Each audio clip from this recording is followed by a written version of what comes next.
جی بالکل، جس طریقے سے عمران خان کی جانب سے باقاعدہ سے ایک تو سپریم کورٹ آف پاکستان کے حوالے سے جو ہے آج عدلیہ کے لیے جو ہے ملک بچاؤ جو ہے آئین بچاؤ ریلی نکالی جا رہی ہے۔ چودھری وسیم ظفر جٹ صاحب ہمارے ساتھ موجود ہیں جو کہ سینئر رہنما، اور اس کے ساتھ ساتھ عمران خان کے پرانے ساتھی بھی، ان سے ہم اس حوالے سے بات کریں گے۔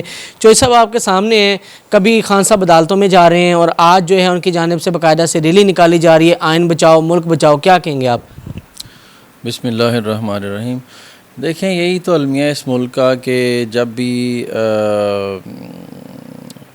سیاستدان نے کبھی کچھ کرنے کی کوشش کی ہے، ملک کی ترقی کے لیے کام کیا ہے، تو اس کے راہ میں رکاوٹیں حائل ہوئی ہیں ضرور۔ اور اسی طرح پہلے بھی سیاستدان اور ہمارے اداروں کی چپکلش اور ان کی اس لڑائی کی وجہ سے ہمارا جو ملک ہے وہ دو لخت ہو گیا، آدھا ملک ہم گنوا بیٹھے ہیں۔ اور میں سمجھتا ہوں کہ اب اس چیز کے متحمل نہیں ہو سکتے ہم۔ پاکستان ہے تو سیاست ہے، پاکستان ہے تو فوج ہے، پاکستان ہے تو آئین اور قانون ہے، پاکستان ہے تو ہمارے جو جوڈیشلی ہے۔ تو جب تک آئین کے اوپر امپلیمنٹ نہیں ہوگا تو یہ ملک کیسے چلے گا؟ اگر آئین کی بحالی کے لیے، یا اب دیکھیں نا کہ جو بھی آرڈر ہوتا ہے اس پہ امپلیمنٹ ہوتا ہی نہیں ہے، تو جب امپلیمنٹ نہیں ہوگا کسی بھی آرڈر کے اوپر، کسی بھی آرڈر کی وائلیشن ہوگی، تو میں سمجھتا ہوں کہ یہ ملک نہیں چل سکتا۔ پھر آپ ہمسایہ ملک کی طرف چلے جائیں، افغانستان میں چلے جائیں آپ، تو یہ سچویشن تھی، کوئی لا نہیں تھا، کوئی قانون نہیں تھا، کوئی آئین نہیں تھا، کچھ بھی نہیں تھا۔ اور اس پہ جب بھی آئین کے مطابق وہاں گورنمنٹ چلنا شروع ہوئی ہے تو افغانستان جیسا ملک بھی ترقی کرنا شروع ہوا ہے۔ اب وہاں ڈالر کا، ان کے روپیہ کا ریٹ دیکھیں اور ہمارا دیکھیں۔ ہمیں اسی طرح سری لنکا میں چلے جائیں، بہت سارے ملک ہیں جہاں پہ معاشرتی طور پر آئین کے مطابق نہیں چلے، اور افسوس سے کہنا پڑتا ہے کہ وہ ملک کبھی زندہ نہیں رہتے۔ اگر زندہ رہتے ہیں تو وہ صحت مند زندہ نہیں رہتے۔ یہ بتائیے گا کہ آپ وکیل بھی ہیں، سمجھتے ہیں جو معاملات ہو رہے ہیں جو ہے آئین کو تبدیل کیا جائے، اس کے علاوہ جو ہے اس کے اندر جو اپنی اسمبلی ہے، قومی اسمبلی ہے، اس کے اندر بل پیش کیے جا رہے ہیں۔ اب چیف جسٹس آف پاکستان نے جو فیصلے سنائے ہیں کہ انتخابات وقت پر ہوں گے، 14 مئی کو انتخابات ہوں گے، کیا کہیں گے اس حوالے سے؟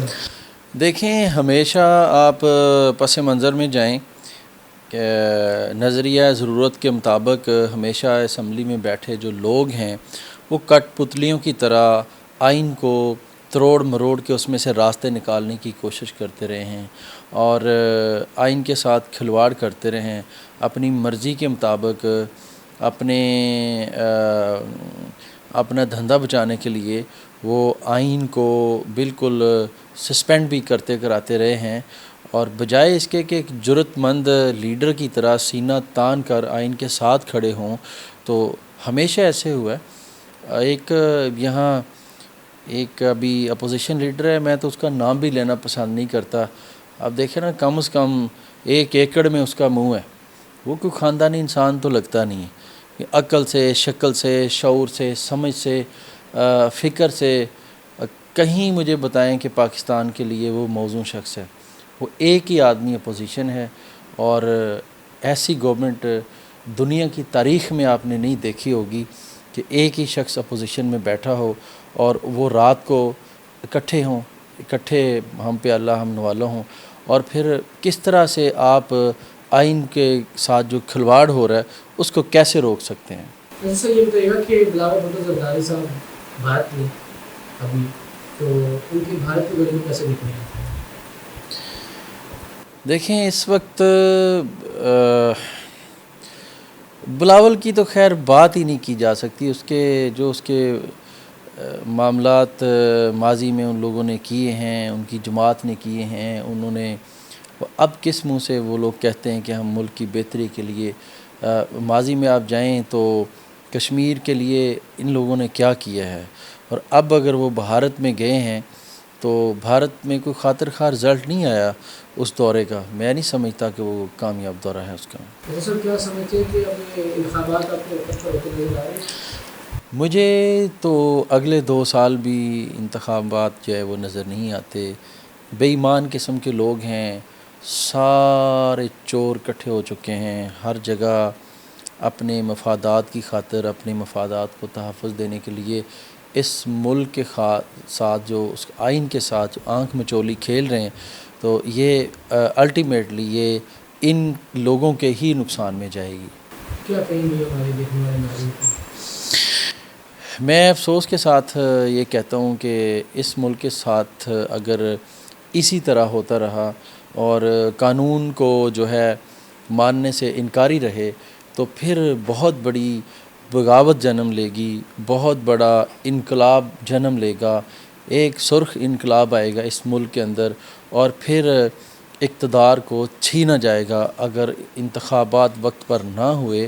اور انتخابات ہو کر اصل جو نمائندے ہیں ان کو اگر اقتدار منتقل نہ ہوا تو پھر انقلاب کی نوید جو ہے وہ دروازے پہ دستک دے رہی میں دیکھ رہا ہوں. بہت شکریہ جی. چودھری وسیم ظفر جٹ صاحب جو کہ رہنما بھی ہیں اور اس کے ساتھ ساتھ عمران خان کے پرانے ساتھی ہیں, ان کا کہنا تھا کہ 2 سال تک انتخابات نظر نہیں آ رہے ہوتے ہوئے اس کے ساتھ ان کا یہ کہنا تھا کہ عمران خان جو ہے سچے سپاہی ہیں. جس طریقے سے وہ سڑکوں پر ہیں, عدالتوں کا سامنا کر رہے ہیں, ان کا یہ کہنا تھا کہ اگر انتخابات ہوتے ہیں تو تحریک انصاف ہی کامیابی حاصل کرے گی. جی